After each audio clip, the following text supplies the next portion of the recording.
ವಿದ್ಯಾರ್ಥಿಗಳೇ, ತಮಗೆಲ್ಲರಿಗೂ KP excellent ಕ್ಲಾಸಸ್ಗೆ ಸ್ವಾಗತ.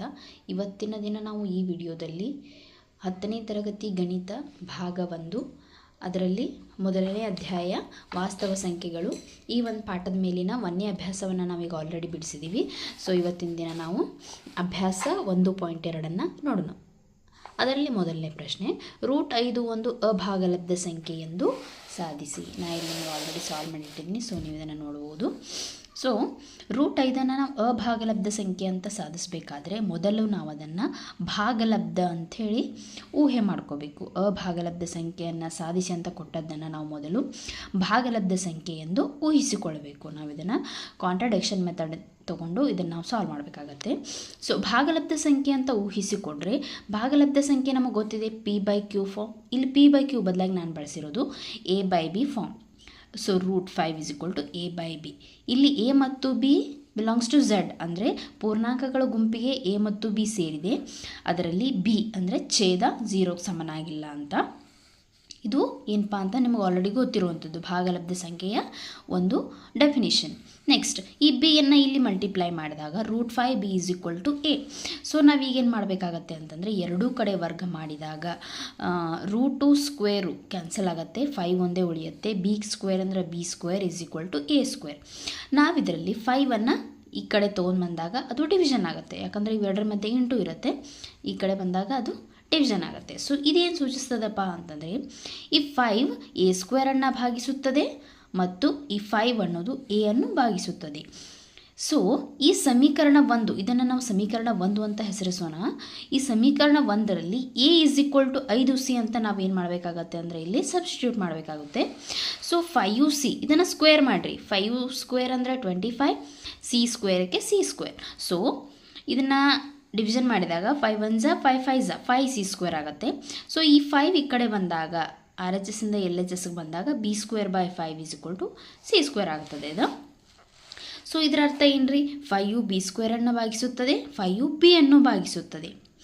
ಆದ್ದರಿಂದ A ಮತ್ತು Bಗಳು ಕನಿಷ್ಠ 5 ಸಾಮಾನ್ಯ ಅಪವರ್ತನವಾಗಿ ಹೊಂದಿವೆ. ಯಾಕಂತಂದರೆ ಇಲ್ಲಿ ನೋಡ್ರಿ, ನೀವು 5 A ಅನ್ನು ಭಾಗಿಸ್ತದ, 5 B ಅನ್ನು ಭಾಗಿಸ್ತದ. ಹಾಗಂದ್ರೆ A ಮತ್ತು Bಗಳು ಸಾಮಾನ್ಯ ಅಪವರ್ತನವನ್ನಾಗಿ 5 ಹೊಂದಿದ್ದಾವೆ. ಸೊ A ಮತ್ತು Bಗಳು ಸಹ ಅವಿಭಾಜ್ಯಗಳು ಎಂಬ ಸತ್ಯ ಸಂಗತಿಗೆ ಇದು ವಿರುದ್ಧವಾಗಿದೆ. ಹೌದು, ನಾವು ಸಹ ಅವಿಭಾಜ್ಯಗಳು ಅಂತ ನಾವು ಅದನ್ನು ಅಸಮ್ ಮಾಡ್ಕೊಂಡಿದ್ವಿ, ಬಟ್ ಇದಕ್ಕೆ ವಿರುದ್ಧವಾಗಿದೆ. 5 ಇದು ಸಾಮಾನ್ಯ ಅಪವರ್ತನವನ್ನಾಗಿ ಹೊಂದಿದೆ. ಸೊ √5 ಒಂದು ಭಾಗಲಬ್ಧ ಸಂಖ್ಯೆ ಎಂಬ ನಮ್ಮ ಊಹೆ ಏನಾಗಿದೆ, ಇಲ್ಲಿ ತಪ್ಪಾಗಿದೆ. ಆದ್ದರಿಂದ √5 ಒಂದು ಭಾಗಲಬ್ಧ ಸಂಖ್ಯೆಯಾಗಿದೆ. ಸರಿನಾ? ಸೊ ನೀವು ಇಲ್ಲಿ ಕಂಪ್ಲೀಟ್ ಆನ್ಸರನ್ನು ನೋಡ್ಬೋದು. ಹೌದಾ? ಇದರಲ್ಲಿ √5 ಬದಲಾಗಿ √2 ಅಥವಾ √3 ಅಂತ ಕೊಡ್ಬೋದು.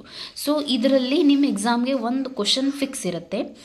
ಫಾರ್ 3 ಮಾರ್ಕ್ಸ್ ಕೇಳಿದರೆ ಇದನ್ನು ಕೇಳ್ತಾರೆ, 2 ಮಾರ್ಕ್ಸ್ ಕೇಳಿದರೆ ಇನ್ನೊಂದು ಮೆಥಡ್ ಹೇಳ್ತೀನಿ, ಬೇರೆ ಟೈಪ್ ಕ್ವಶನ್ ಅದು ಬೀಳುತ್ತೆ. ಸೊ ಈ ಟೈಪ್ ಒಂದು ಪ್ರಾಕ್ಟೀಸ್ ಮಾಡಿಕೊಂಡ್ರೆ ಇದ್ರ ಮೇಲೆ √5 ಕೇಳಲಿ, √3, √2 ಯಾವುದೇ ಪ್ರಶ್ನೆ ಕೇಳಿದ್ರು ಸೇಮ್ ಇದೇ ಮೆಥಡನ್ನು ಫಾಲೋ ಮಾಡಬೇಕು. ಎಲ್ಲೆಲ್ಲಿ 5 ಇದೇನೋ ಅಲ್ಲಿ ಏನು ಪ್ರಶ್ನೆ ಕೇಳ್ತಾರೆ, 2 ಕೇಳಿದರೆ 2 ಹಾಕ್ತಾ ಬನ್ನಿ ಎಲ್ಲ ಕಡೆ, 3 ಕೇಳಿದರೆ ಎಲ್ಲ ಕಡೆ 3 ಹಾಕಿದ್ರೆ ನಿಮ್ಗೆ 3 ಮಾರ್ಕ್ಸ್ ಸಿಗುತ್ತೆ. ಇನ್ನು ಅಭ್ಯಾಸ 1.2ರಲ್ಲಿ ಎರಡನೇ ಪ್ರಶ್ನೆಯನ್ನು ನೋಡ್ರಿ.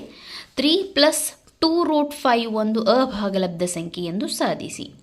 ಆಗಲೇ ಹೇಳಿದ್ದು 3 ಮಾರ್ಕ್ಸಿಗೆ. ಈ ಟೈಪ್ ಕ್ವಶನ್ ಏನಾದರೂ ಕೇಳಿದ್ರೆ ಇದು ಖಂಡಿತ 2 ಮಾರ್ಕ್ಸಿಗೆ ಒಂದು ಪ್ರಶ್ನೆ ಇದ್ದೇ ಇರುತ್ತೆ. ಪ್ರತಿ ವರ್ಷದ ಕ್ವಶನ್ ಪೇಪರನ್ನು ನೀವು ನೋಡ್ಬೋದು. ಅದರಲ್ಲಿ 3 + 2√5 ಆಗಿರ್ಬೋದು, 6 + √2 ಆಗಿರ್ಬೋದು, 5 - √3 ಆಗಿರ್ಬೋದು. ಯಾವುದಾದ್ರೂ ಒಂದು ಕ್ವಶನನ್ನು ಫಿಕ್ಸ್ ಕೇಳ್ತಾರೆ. ಸೊ ನೋಡಿರಿ ಹೆಂಗೆ ಮಾಡೋದಂತ. ಅಭಾಗಲಬ್ಧ ಸಂಖ್ಯೆ ಅಂತ ಸಾಧಿಸಬೇಕಾದ್ರೆ ನಾನು ನಿಮ್ಗೆ ಹೇಳಿನಿ ಕಾಂಟ್ರಡಿಕ್ಷನ್ ಮೆಥಡ್. ಅದನ್ನು ನಾವು ಮೊದಲು ಭಾಗಲಬ್ಧ ಸಂಖ್ಯೆ ಎಂದು ಅಸ್ಯೂಮ್ ಮಾಡ್ಕೋಬೇಕು.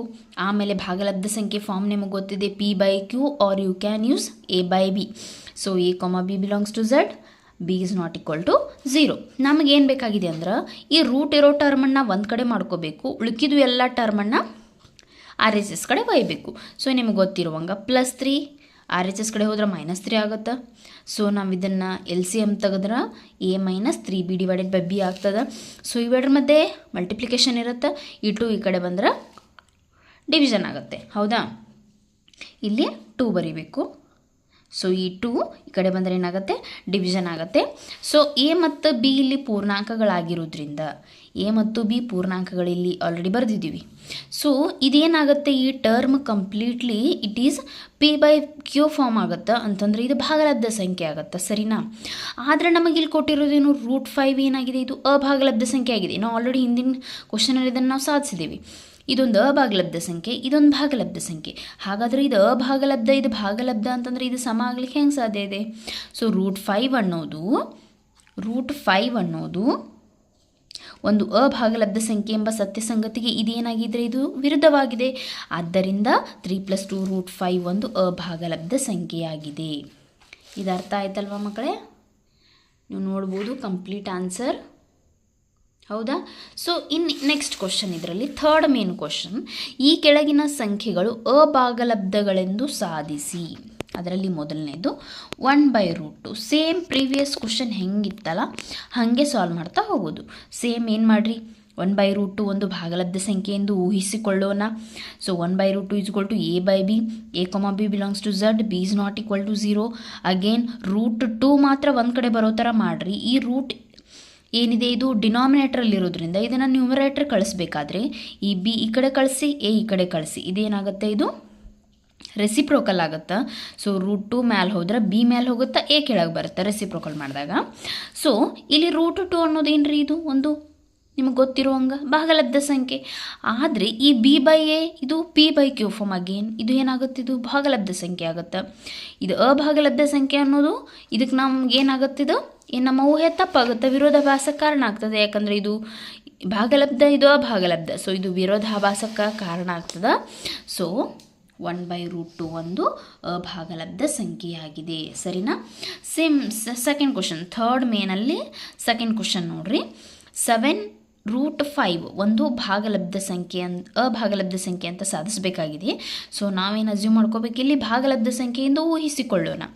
ಭಾಗಲಬ್ಧ ಅಂತಂದರೆ ಇದು = a/b, a, b belongs to z, b is not equal to 0, ಸರಿನಾ. 7√5 = a/b. ನಾನು ನಿಮ್ಗೆ ಹೇಳ್ದಂಗೆ √5 ಟರ್ಮನ್ನು ಒಂದು ಕಡೆ ಇಟ್ಕೊಂಡು ಈ 7 ಈ ಕಡೆ ಕಳಿಸಿದಾಗ a/7b. ಎ ಮತ್ತು ಬಿಗಳು ಪೂರ್ಣಾಂಕಗಳಾಗಿರುವುದರಿಂದ ಇಲ್ಲಿ ಆಲ್ರೆಡಿ ನಾವು ಹೇಳ್ದಂಗೆ a, b belongs to z ಪೂರ್ಣಾಂಕಗಳಾಗಿರುವುದರಿಂದ a/7b ಇದು ಭಾಗಲಬ್ಧ ಸಂಖ್ಯೆಯಾಗಿದೆ. ಹಾಗಾದರೆ ಇದು ಭಾಗಲಬ್ಧ ಸಂಖ್ಯೆ. √5 ಅನ್ನೋದು ನಮ್ಗೆ ಗೊತ್ತಿದೆ ಆಲ್ರೆಡಿ, √5 ಒಂದು ಅಭಾಗಲಬ್ಧ ಸಂಖ್ಯೆ. ಆದ್ದರಿಂದ ಇವೆರಡು ಸಮ ಆಗಲಿಕ್ಕೆ ಸಾಧ್ಯ ಇಲ್ಲ. √5 ಒಂದು ಅಭಾಗಲಬ್ಧ ಸಂಖ್ಯೆ ಎಂಬ ಸತ್ಯ ಸಂಗತಿಗೆ ಇದು ವಿರುದ್ಧವಾಗಿದೆ. ಆದ್ದರಿಂದ 7√5 ಒಂದು ಅಭಾಗಲಬ್ಧ ಸಂಖ್ಯೆಯಾಗಿದೆ, ಹೌದಾ. ಥರ್ಡ್ ಮೇನಲ್ಲಿ ಸೆಕೆಂಡ್ ಕ್ವಶನ್ ನೀವು ಆಲ್ರೆಡಿ ತಿಳ್ಕೊಂಡ್ರಿ. ಇನ್ನು ಥರ್ಡ್ ಒನ್ ನೋಡ್ರಿ. ಥರ್ಡ್ ಕ್ವಶನ್ 6 + √2 ಇಲ್ಲೇ ಇದೆ ನೋಡ್ರಿ. 6 + √2 ಒಂದು ಅಭಾಗಲಬ್ಧ ಸಂಖ್ಯೆ ಎಂದು ಸಾಧಿಸಿ. ಮೊದಲು ನಾವೇನು ಇಟ್ಕೋಬೇಕು, ಇದನ್ನು ಅಸ್ಯೂಮ್ಷನ್ನ ಭಾಗಲಬ್ಧ ಸಂಖ್ಯೆ ಅಂತ ಇಟ್ಕೊಂಡು a/b ಈಕ್ವಲ್ ಮಾಡಿ, ಆಮೇಲೆ √2 ಮಾತ್ರ ಒಂದು ಕಡೆ ಬಂದು ಇದು ಎರಡರ ಮಧ್ಯೆ ಏನಿದೆ, ಪ್ಲಸ್ ಇದೆ. ಸೊ ಇದು 6 ಈ ಕಡೆ ಬರೋಣ ಮೈನಸ್ ಆಗುತ್ತೆ. ಸೊ LCM ತೆಗೆದ್ರೆ a - 6b/b. ಇದು P/Q ಫಾರ್ಮ್ದಲ್ಲಿದೆ. ಯಾಕಂದರೆ ಎ ಮತ್ತು ಬಿಗಳು ಪೂರ್ಣಾಂಕಗಳಾಗಿರೋದ್ರಿಂದ a - 6b/b ಇದು ಒಂದು ಭಾಗಲಬ್ಧ ಸಂಖ್ಯೆ. ಆದರೆ √2 ಅನ್ನೋದು ಅಭಾಗಲಬ್ಧ ಸಂಖ್ಯೆ ಆಗಿದೆ. ಆದ್ದರಿಂದ ನಮ್ಮ ಊಹೆಯಲ್ಲಿ ಏನಾಗಿದೆ ಅಂದರೆ ತಪ್ಪಾಗಿದೆ. ಆದ್ದರಿಂದ 6 + √2 ಒಂದು ಅಭಾಗಲಬ್ಧ ಸಂಖ್ಯೆಯಾಗಿದೆ.